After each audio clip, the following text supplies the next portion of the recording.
ইষ্টি কুটুম নাটকের পার্ট 130। মন অর্চিকে ডাকে যে সকাল হয়ে গেছে, ঘুম থেকে তাড়াতাড়ি উঠো। অর্চি ঘুম থেকে উঠে পড়ে এবং তখন মন বলে যে আমি বাপের বাড়িতে যাব মায়ের সাথে দেখা করার জন্য। তখন অর্চি বলে যে না, আজকে কোথাও যাওয়া হচ্ছে না, পরে যে এইদিকে বাহাকে ফলের রস দিয়ে পাঠায়। তখন অর্চি বলে তোমার ঠাকুরমা কিন্তু একটা অদ্ভুত কাজ করেছে। তখন বলেছে যে কি কাজ? তোমার ঠাকুমায়ের গলার মালাটা বাহাকে দিয়ে দিয়েছে। আর বাহা সেটা শুনতে পায়, আর বাহা মনে মনে ভাবে যে আমি গরিব মানুষ, আমাকে নিয়েই বা তারা পড়লো কেন?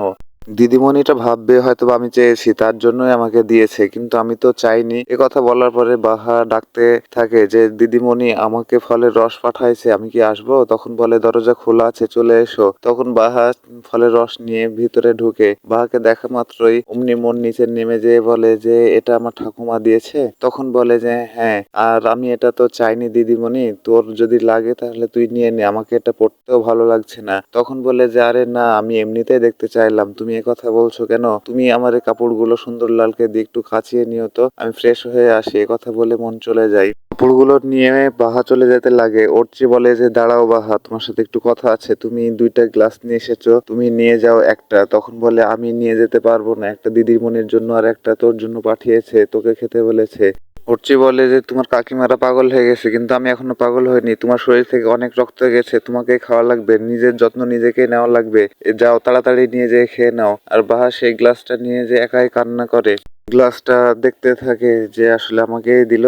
কমলিকার মা চলে আসে কমলিকার বাড়িতে, যে কমলিকার সাথে দেখা করবে তাই। তখন বলে যে যাক, মেয়ের দৌলতে মা এসেছে। তখন বলে যে আমার মেয়ে তো আর দায়িত্ববান না যে মায়ের সাথে দেখা করবে, তাই মাই চলে আসলো মেয়ের বাসায়। বাহাকে নাস্তা নিয়ে আসার জন্য বলে যে যা বাহা, তাড়াতাড়ি নাস্তা নিয়ে আয়, এ কথা বলে। তখন বলে যে না, আমাকে নিয়ে এত ব্যস্ত হওয়ার কোনো কিছু নাই, আমি খাওয়া দাওয়া করে এসেছি, আর আপনারা এমনিতেই থাকেন, কোনো সমস্যা নেই। এ কথা বলে আমি মনের সাথে দেখা করে অমনি চলে যাব। তারপরে বলেন আমি একটা কথা বলতে চাই, জানি না আমার মেয়ে কিভাবে রিয়াক্ট করবে, কিন্তু কথাটা আমার বলা দরকার। তখন বলে যে হ্যাঁ বলেন। তখন বলে যে আমার মেয়েটা আমার বাসাতে কয়েকদিন থাকতে চাই। এখানে তো অনেকটাই গ্যাঞ্জাম, এখানে না থেকে আমার বাসায় একটু নিরিবিলি থাকলে একটু ভালো হতো। এখানে তো সবাই একসাথে থাকে, এখানে তো সেরকম কোনো পরিবেশ নেই। আর ওর চেয়ে অমনি রেগে যায়, রেগে যেয়ে বলে যে আপনি তো আর জীবনে কখনো সবার সাথে থাকেন নাই, আর আপনি এটার মর্মই বা কি বুঝবেন?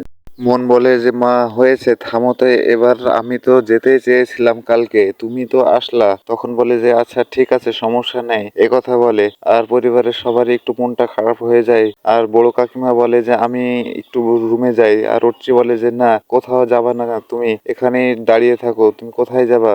মনের মা বাহাকে ডাকে, এদিকে একটু শুনো। তখন বলে যে জি বলেন। এ কথা বলে বাহা কাছে আসে। তখন বলে যে এগুলো যা কিছু আছে সব কিছু নিয়ে যাও, আমি আর খাবো না। এ কথা বলা মাত্রই বাহার গলার দিকে চোখ পড়ে যায় মনের মায়ের, এবং বলে তোমার জন্মদিনে এটা মনের ঠাকুমা গিফট করেছে? তখন বলে যে হ্যাঁ। তখন অমনি বলে যে কোনটা নাতির পাওয়ার কোনটা বাড়ির মেয়ের পাওয়া।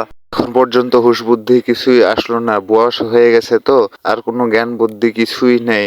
অর্চি অমনি বাহাকে বলে যে বাহা, তোমার মালাটা খুলে উনার হাতে দিয়ে দাও। আর অর্চির দিকে সবাই চেয়ে থাকে যে অর্চি নিজে কথা বলছে।